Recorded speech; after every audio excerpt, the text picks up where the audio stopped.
Iran America Israel యుద్ధంలో ఒక సంచలనమైన పరిణామం చోటు చేసుకుంది. ఏ క్షణమైన హార్మూజ్ జలసంధిని తెరవడానికి ఇరాన్ సిద్ధపడింది. మరి డొనాల్డ్ ట్రంప్ వార్నింగ్ మూలంగానే ఈ హార్మూజ్ జలసంధి తెరుస్తున్నారా అంటే కానే కాదు. ఓ కండిషన్ కూడా పెట్టింది, నేను హార్మూజ్ జలసంధిని వదిలిపెడతాను, కానీ ఓ కండిషన్, మీరు ఎవరైనా సరే నౌకల్ని తీసుకువెళ్ళేటప్పుడు యుద్ధానికి ముగింపు పలుకుదాం, నేను హార్మూజ్ జలసంధిని వదిలేస్తే మీరు యుద్ధం ఆగిపోద్దని చెప్తున్నారు, మనం ఆ కండిషన్లు పక్కన పెడదాం. మీరు ఇచ్చిన 15 కండిషన్లు, మేము మీకు పంపించిన 15 కండిషన్లు పక్కన పెట్టి ఈ హార్మూజ్ జలసంధిని వదిలేందుకు మేము సిద్ధంగా ఉన్నాం. బట్ ఆన్ వన్ కండిషన్, మీరు ఇక్కడ టోల్ ట్యాక్స్ కట్టాల్సిందే. అంటే మీకు అర్థమవడానికి చెప్తున్నాను టోల్ ట్యాక్స్ అనేది.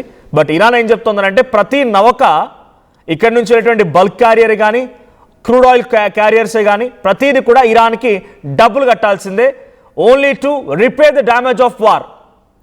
మాకు యుద్ధం పరిణామాల్లో జరిగిన నష్టాన్ని ఓవర్కమ్ చేయడానికి మేము డెఫినెట్గా దీన్ని పాటిస్తాం, ఇది మీరు ఓకే చెప్పండి, we are ready to open strait of Hormuz.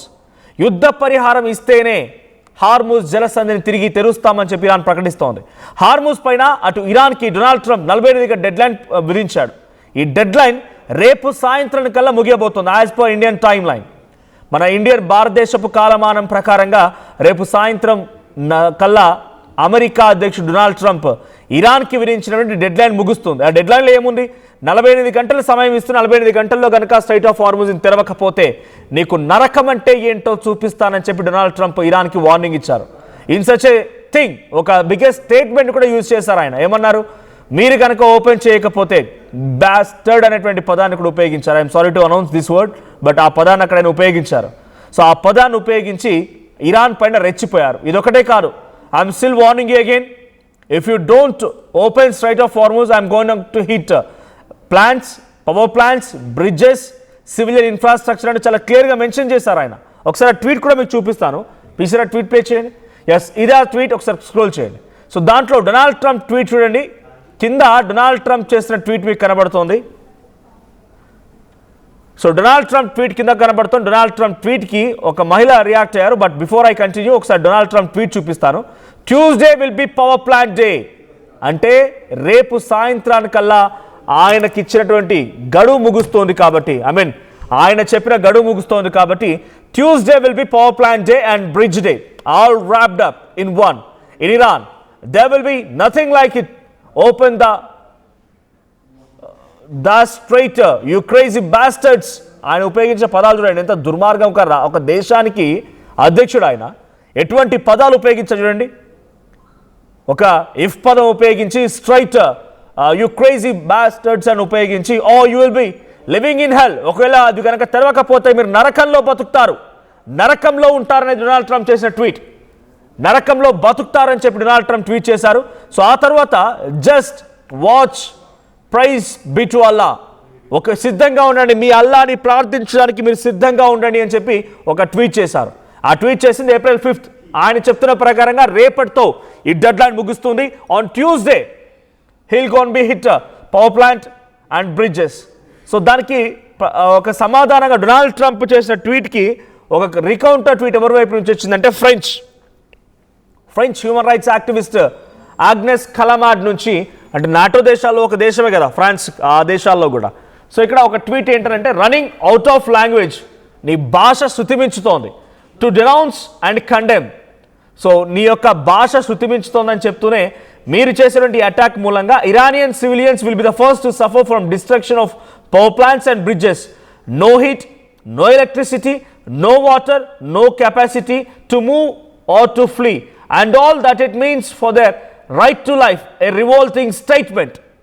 నీ భాష శృతిమించుతోంది, నువ్వు చేసేటువంటి పని, నువ్వు పవర్ ప్లాంట్స్ పైన బ్రిడ్జెస్ పై అటాక్ చేస్తానంటున్నావంటే నువ్వు అక్కడ ఇరానియన్ సామాన్య జనాన్ని ఇబ్బంది గురి చేస్తున్నావు. వాళ్ళకి హీట్ ఉండదు. ఆ కంట్రీస్లో కొంత డెఫినెట్గా హీటర్స్ కావాల్సిందే. సో హీటర్స్ ఉండవు, ఎలక్ట్రిసిటీ ఉండదు, వాటర్ ఉండవు, కెపాసిటీ, వాళ్ళు వేరే ప్రాంతాలకు వెళ్ళిపోవడానికి కూడా అవకాశం ఉండదు. సో నీ యొక్క నాలుక దగ్గర పెట్టుకో, పిచ్చి ప్రవర్తన ఆపరేట్గా వార్నింగ్ కూడా వస్తోంది. ఇంకోవైపు స్ట్రైట్ ఆఫ్ హార్మూజ్ని విడిపించడానికి అమెరికా చేస్తున్న ప్రయత్నాన్ని బేఖాతరు చేస్తోంది ఇరాన్. కానీ ఓ కండిషన్ మీద మాత్రం ఒప్పుకుంటోంది. ఆ కండిషనే ప్రతి ఒక్క నౌక కూడా ఈ స్ట్రైట్ ఆఫ్ హార్మూజ్ వెంట వెళ్ళేటువంటి ప్రతి నౌక కూడా తప్పనిసరిగా మాకు పన్ను చెల్లించాల్సిందే. ఆ పన్నుని కూడా డబ్బుల్ని కూడా మేము వార్ డ్యామేజ్ రిపేర్ కోసం ఉపయోగిస్తామని చెప్పి ఇరాన్ చెప్తోంది. సో ఈ స్టేట్మెంట్ ఎవరో కాదు, డైరెక్ట్గా అక్కడి డిప్యూటీ కమ్యూనికేషన్ ఇన్ఛార్జ్ అయినటువంటి సయ్యద్ మెహదీ తతబతాయ్ అనేటువంటి ఆ వ్యక్తి అనౌన్స్ చేశారు. సో తబాతై అనేటువంటి ఆ వ్యక్తి అనౌన్స్ చేశారు, సయ్యద్ మెహదీ. సో ఇప్పుడు ఈ స్టేట్మెంట్తో ఇరాన్ మరింత ఆగ్రహానికి గురే అవకాశం ఉంది. నేను వదిలేయమని చెప్తున్నాను కానీ డబ్బులు అడగడం ఇవన్నీ కూడా పనికి మాల పన్నట్టుగా అమెరికా అధ్యక్షుడు డొనాల్డ్ ట్రంప్ ఇంకా వార్నింగ్ ఇచ్చే అవకాశం ఉంది. సో గతంలో చూసాం Abbas Araghchi foreign minister, Donald Trump మొత్తం తప్పు మాట్లాడుతున్నాడు, అబద్ధాలే ప్రచారం చేస్తున్నాడు, ఆయన ఒక మూర్ఖత్వ వ్యక్తి అని మాట్లాడుకోవడం చూసాం. ఆ తర్వాత ఇరానియన్ పార్లమెంటరీ స్పీకర్ కూడా ఇదే రకంగా మాట్లాడుకొచ్చారు. మీరు ఒక్కొక్క రక్తపు చుక్కకి 10 చొప్పున మీ మృతదేహాలు లేస్తాయని చెప్పడంతో పాటుగా మీరు డైరెక్ట్గా కనుక ఇరాన్ భూభాగంపై అడుగు పెడితే మీ ప్రాణాలు తీస్తా, మీరంతా కూడా షాహిదీ డ్రోన్ల మాదిరిగా పేలిపోతారు, మీ పుచ్చలు లేసిపోతాయని వార్నింగ్ కూడా ఇచ్చారు. సో ఇరాన్ ఏమాత్రం కూడా డొనాల్డ్ ట్రంప్కి భయపడడం కాదు. ఇక్కడ ఇరాన్ ఒక కండిషన్ పెట్టింది ఇప్పటికైనా. సో ఈ యుద్ధానికి ఒక వారం రోజుల్లో ఏదో రకం కొలికి రాబోతోంది. దీనికి ఎవరు పైచేసి సాధిస్తారనే తర్వాత విషయం. కానీ ఇప్పుడు మాత్రం 48 hours డెడ్లైన్ని, డొనాల్డ్ ట్రంప్ ఇచ్చిన డెడ్లైన్ని యాక్సెప్ట్ చేస్తూనే, not in the form of warning, ఆయన ఇచ్చాడు కదా భయపడిపోయి వార్నింగ్ని యాక్సెప్ట్ చేయడం కాదు. అక్కడ డొనాల్డ్ ట్రంప్ యొక్క మాటల్ని ఏ రకంగా యాక్సెప్ట్ చేస్తోంది, ఎస్ మేము వదిలేస్తాము కానీ మాకు డబ్బులు కట్టండి, ఏ నౌకైనా సరే. ఇప్పటివరకు India, China, Russia and Malaysia, మొన్నటి వరకు పాకిస్తాన్ కుక్కలు కూడా వాళ్ళ యొక్క నౌకలను తీసుకెళ్ళడానికి ఇరాన్ పర్మిషన్ ఇచ్చింది. కానీ ఎప్పుడైతే పాకిస్తాన్ నేను హోస్ట్ చేస్తున్నాను, ఇద్దరు దేశాల మధ్య యుద్ధాన్ని ఆపుతానని చెప్పి ఒక పిచ్చి వేషాలు, వెర్రి వేషాలు, చాతగాని వేషాలు చేసిందో అప్పటి నుంచి పాకిస్తాన్ నౌకలను కూడా వెళ్ళడానికి అనుమతించలేదు. సో మీరు మీ నౌకలను తీసుకెళ్ళండి, ఎట్టి పరిస్థితుల్లో ఆపను. గ్లోబల్ లెవెల్లో 20% ఆయిల్ ఇక్కడ నుంచి సప్లై అవుతోంది, దీని వెంటే వెళ్తుంది. కాబట్టి you can take the oil, but on one condition, మీరు పక్కాగా మాకు డబ్బులు కట్టాల్సిందే, ప్రతి నౌకకి మాకు డబ్బులు కట్టాల్సిందే. సో అప్పుడు మాత్రమే నేను మిమ్మల్ని వెళ్ళడానికి అనుమతిస్తానని చెప్పి ఇరాన్ చెప్తోంది. మీకు ఒక ఇంట్రెస్టింగ్ ఫోటో చూపిస్తాను నేను. ఆ ఫోటోలో స్ట్రైట్ ఆఫ్ హార్మూజ్ సంబంధించి ఆ ఫోటోలో ఎక్కడ ఎటువైపు టెరిటరీ ఉంది, ఆ వాటర్ టెరిటరీ ఎలా ఉంది చూపించే ప్రయత్నం చేస్తా. సో స్ట్రైట్ ఆఫ్ హార్మూజ్ అనేది 33 కిలోమీటర్ల జలసంధి. ఇది ప్రపంచ దేశాల్లోకెల్లా అత్యద్భుతమైనటువంటి ఇంపార్టెంట్ జలసంధి కూడా. బికాజ్ ప్రపంచ దేశాల 20% క్రూడ్ ఆయిల్ ఇక్కడ నుంచే వెళ్తుంది.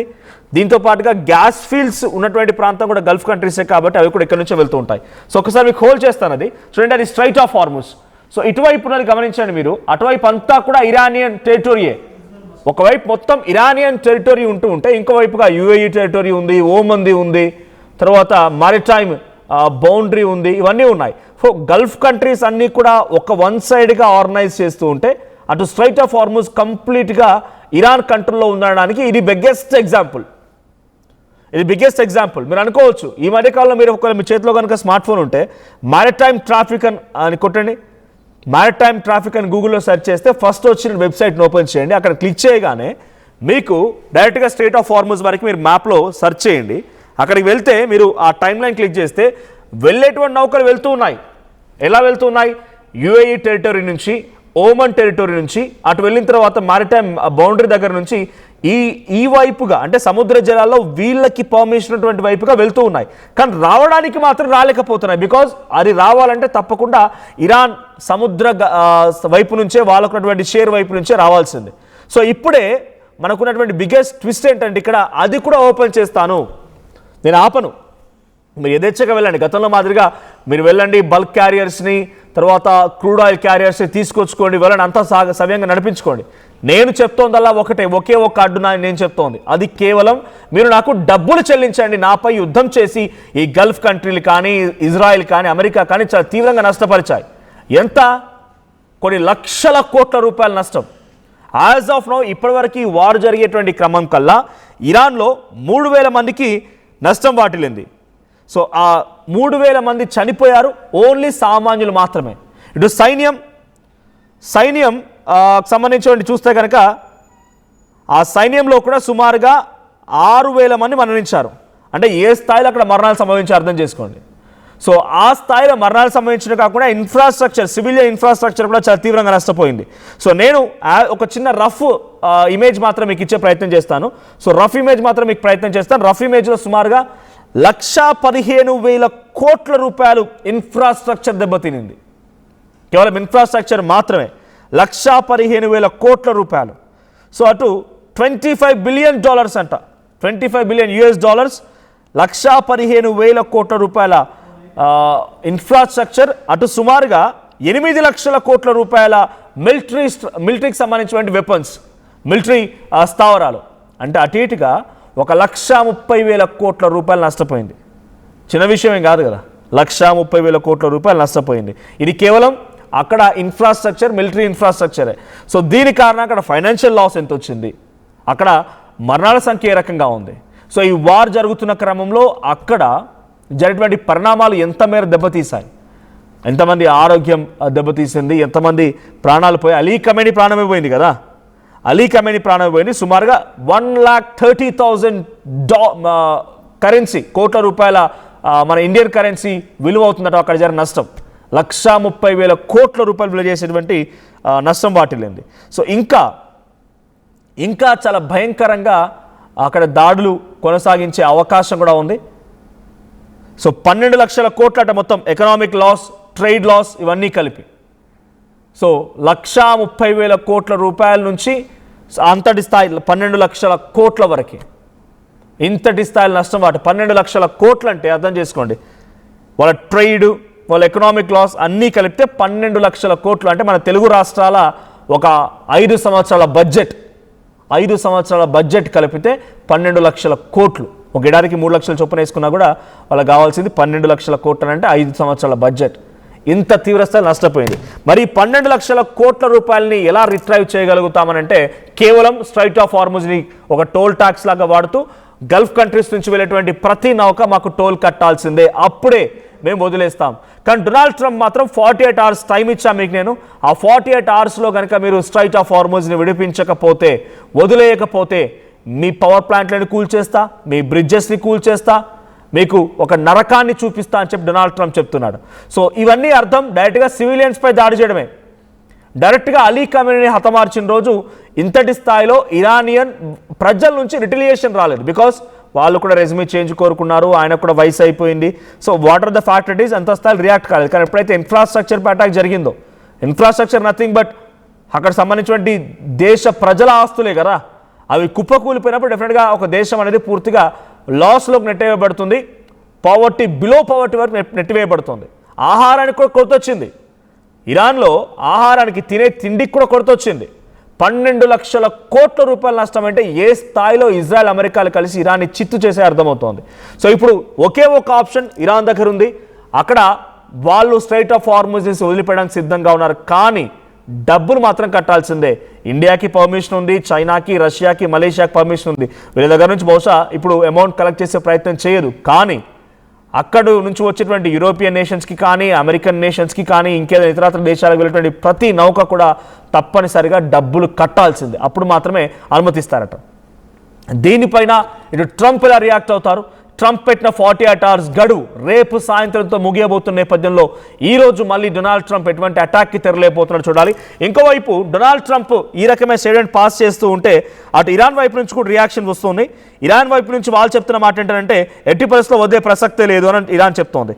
సో ఒకసారి ఇరాన్ స్టేట్మెంట్ కూడా మీకు చెప్పే ప్రయత్నం చేస్తాను. So Iran army says it targeted Israel petrochemical sites. నువ్వు వార్నింగ్ ఇస్తున్నావు సరే, నేను మాత్రం అటాక్ చేస్తున్నాను అని చెప్పని ఇరాన్ చెప్తోంది. సో ఇంకా ఈ దాడులు కొనసాగుతున్నాయి. సో దీని ఒక పొలిటికల్ టూల్గా వాడుతోంది Iran, using strait of Hormuz as political tool. ఇది ఎవరు చెప్తున్నారు? ఇది పొలిటికల్ టూల్గా వాడుతుంది అనేది అటు ఇజ్రాయెల్కి సంబంధించిన వాళ్ళు ఒక బిగ్గెస్ట్ క్లెయిమ్ చేస్తున్నారు. సో ఇరాన్ అనేది దీని ఒక అవకాశంగా తీసుకొని ఈ అవకాశం నుంచి వాళ్ళు డబ్బులు సంపాదించాలని చూస్తున్నారు. దీని ఒక పొలిటికల్ గేమ్గా మార్చుకుంటోంది అని చెప్పి ఇజ్రాయెల్ ఖండిస్తోంది. No face saving way for US Iran to step back from brink. So ఎట్టి పరిస్థితుల్లో ఇరాన్ని ఎవరూ కాపాడలేరు అమెరికా నుంచి. ఇరాన్ కనుక వెనకడుగు వేసి చెప్పిన మాట వినకపోతే డెఫినెట్గా ఇరాన్ పని అయిపోయినట్టే అన్నట్టుగా వాళ్ళు మాట్లాడుతున్నారు. సో ఇరాన్ మాత్రం ఎట్టి పరిస్థితుల్లో వెనక్కి తగ్గే సవాల్ లేదు, ఎంతకు తెగిద్దామన్నట్టుగా ఇరాన్ భావిస్తోంది. సో ఇజ్రాయెల్ ఇంకా ఈ దాడులు కొనసాగిస్తుంది. లెబనాన్ లాంటి ప్రాంతాల్లో దాడులు జరుగుతూనే ఉన్నాయి. సో ఐఆర్జీసీ ఏం చెప్తుందంటే, Islamic revolutionary guards and corps ఏం చెప్తున్నారంటే, the strait of Hormuz will never return to its former state. ఎట్టి పరిస్థితుల్లో మీరు ఎన్ని కుట్రలు చేసినా మాపై ఎన్ని దాడులు చేసినా స్ట్రైట్ ఆఫ్ హార్మూజ్ని మాత్రం గతంలో మాదిరిగా ఉండనివ్వము. ఇది ఐఆర్జీసీ చెప్తున్న మాట. It added that it is in final stage of operational preparations. మీరు నిజంగానే మాపై దాడి చేయాల్సి వస్తే మేము కూడా సిద్ధంగా ఉన్నాం. ఫైనల్ దశకు చేరుకొని మేము కూడా ఆ ఆపరేషన్ ప్రిపరేషన్స్లో ఉన్నామని చెప్పి ఐఆర్జీసీ చెప్తోంది. So the statement came days after Iranian parliamentary committee approve draft legislation to impose transit fee on ships passing through the key waterways. ప్రతి ఒక్కరిపైన ట్యాక్స్ కట్టాల్సిందనేటువంటి ఆ నిబంధన పెట్టిన తర్వాత ఐఆర్జీసీ స్టేట్మెంట్ ఇచ్చింది. సో గతంలో మాదిరిగా ఎట్టి పరిస్థితుల్లో ఆ స్ట్రైట్ ఆఫ్ హార్మూజ్ ఉండదు. తప్పనిసరిగా ట్యాక్స్ అయినా కట్టాల్సిందే, లేదు అనుకుంటే కనుక మేము పెట్టిన కండిషన్స్ కానీ మీరు యాక్సెప్ట్ చేయాల్సిందే. అంతేగాని మీరు ఈజీగా ఇరాన్ దగ్గర నుంచి స్ట్రైట్ ఆఫ్ హార్మూజ్ని లాక్కునే ప్రయత్నం చేస్తే we are also in the end of operational preparation, మేము కూడా చివరి దశలో ఉన్నాం, చలో దేక్ లేంగే అని చెప్పి ఇరాన్ చెప్తోంది. సో చూద్దాం ఏం జరుగుద్దో. సో నిజంగానే ఇరాన్ పెట్టిన కండిషన్ నిజంగా సమంజసమేనా? ఇన్ని రోజుల పాటుగా ఫ్రీగా వెళ్ళినటువంటి ఈ రూట్కి తప్పనిసరిగా ట్యాక్స్ కట్టాలి, ఆ ట్యాక్స్ డబ్బులని మేము మా డ్యామేజ్ కంట్రోల్కి వాడుకుంటామని చెప్పినటువంటి ఇరాన్ మాటలు మీరు సమర్థిస్తున్నారా?